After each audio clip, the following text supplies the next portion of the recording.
What's up, Magnetites? So I guess until I actually get a editor, you'll be looking at the beautiful views of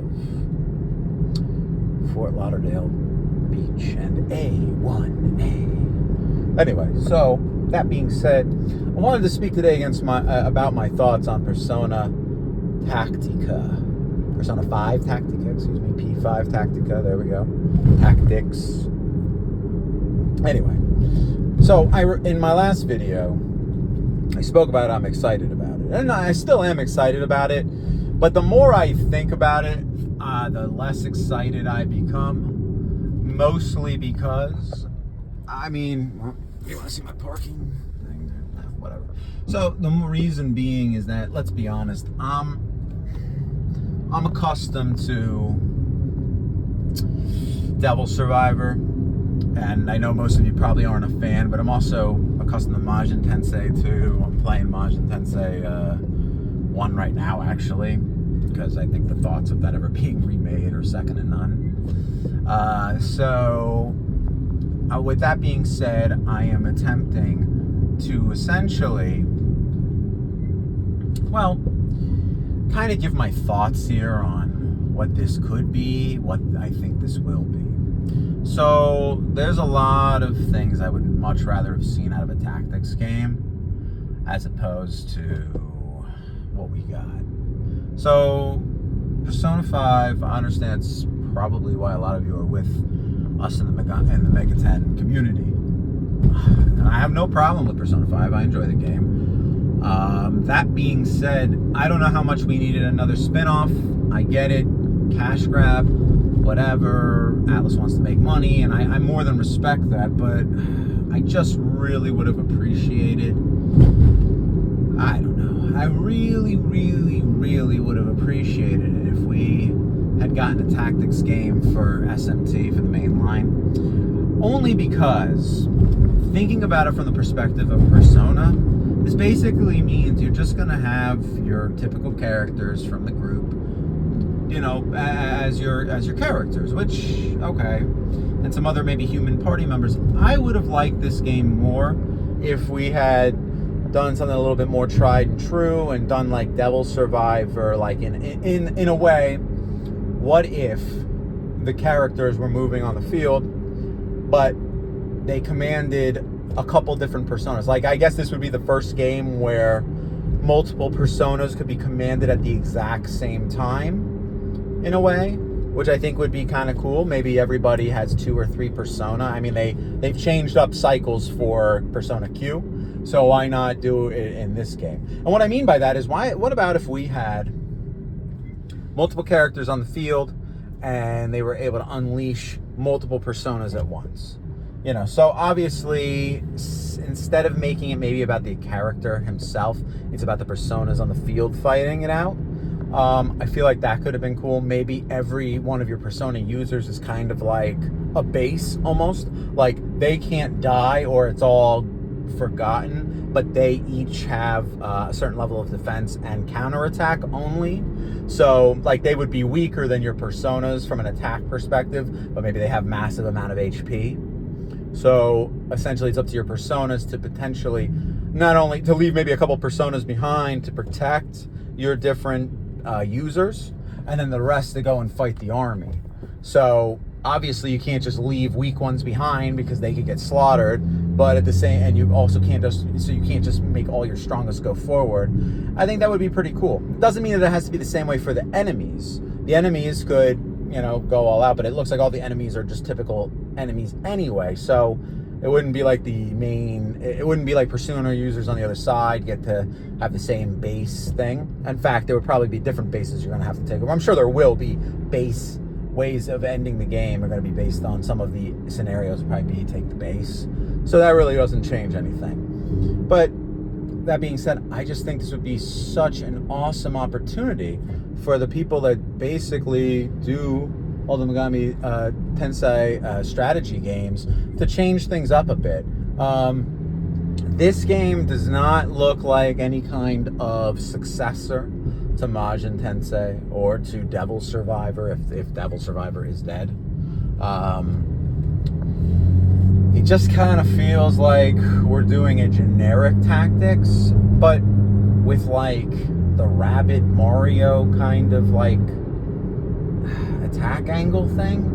I don't know. I'm not loving the fact that you like draw triangles to like to hit a certain amount of enemies. I'm okay with the idea of having attacks that maybe have a certain circumference of enemies within it, but I don't like the idea that this is, I don't know, it's coming off a bit weird the more I watch the trailer. What I'm hoping is that when I see an actual gameplay trailer, it'll change a lot of my feelings on this, and I think that very well could happen. I'm not, in the camp that this is going to absolutely be the way that I'm describing it right now. I think there's a really good opportunity for it to change up, which I think is a good thing.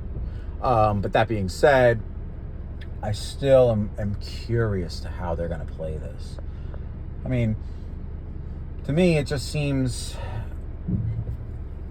like there's a chance that this is just going to be,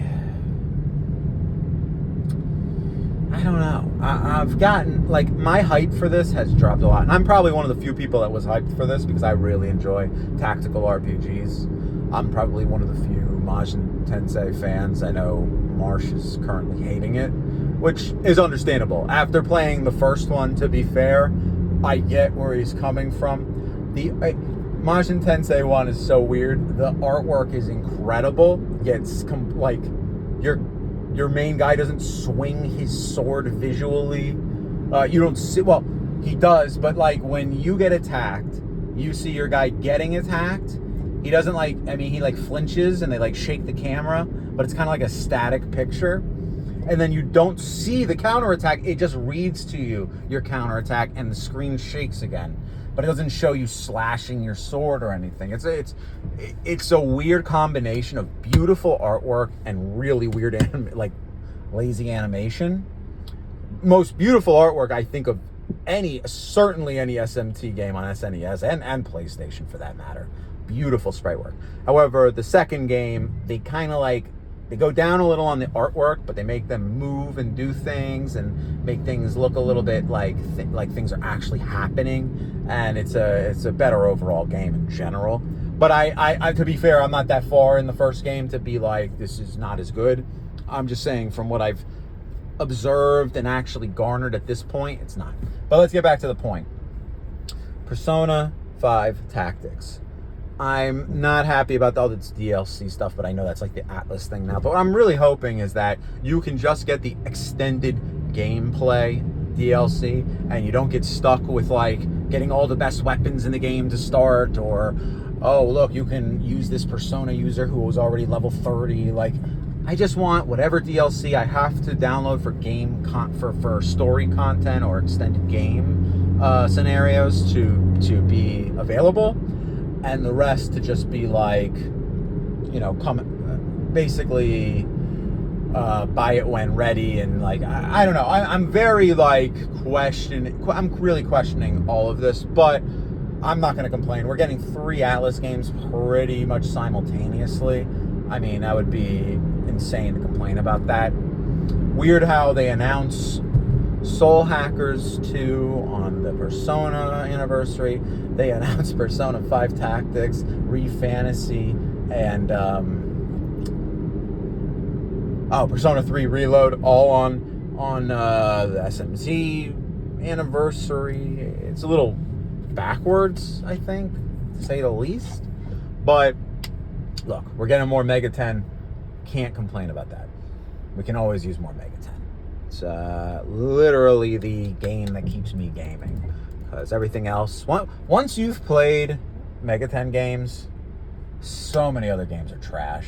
I mean, I still play Dark Souls, obviously, and Elden Ring and all that, but like, I can't play first-person shooters. Other RPGs don't have anything special about them, and I get bored. I mean, nothing really is as cool as like a present setting with demons. I mean, probably the only knock I could possibly have on Re-Fantasy is that, we have like monsters instead of demons, but it'll be a cool change of pace. And actually, let me know what you think about Re-Fantasy. Considering they're all in some sort of like present day setting, and they're seeing these monsters with some kind of like eye manipulation thing. Wouldn't it be cool if halfway through the game it's like some kind of creature, demon or human, was hitting all of these people with some kind of thing that like distorts what things look like? So you get these like tooth monsters and plant monsters, but then once this thing's lifted, they actually have been like they've been like Jack Frost and that like plant demon from SMT2 that was the one from that 80s remake of Little Shop of Horrors. Well, wouldn't that be just awesome? But anyway, I'm going on about nonsense now. Anyway, let me know what you think about P5 Tactics. Do you think this is going to be a good game? Do you think it's going to be fun? Do you think it's going to be like Majin Tensei, or if you've played it, or Devil Survivor if you've played it? Let me know in the comments below. Like, comment, subscribe, and essentially, I am out.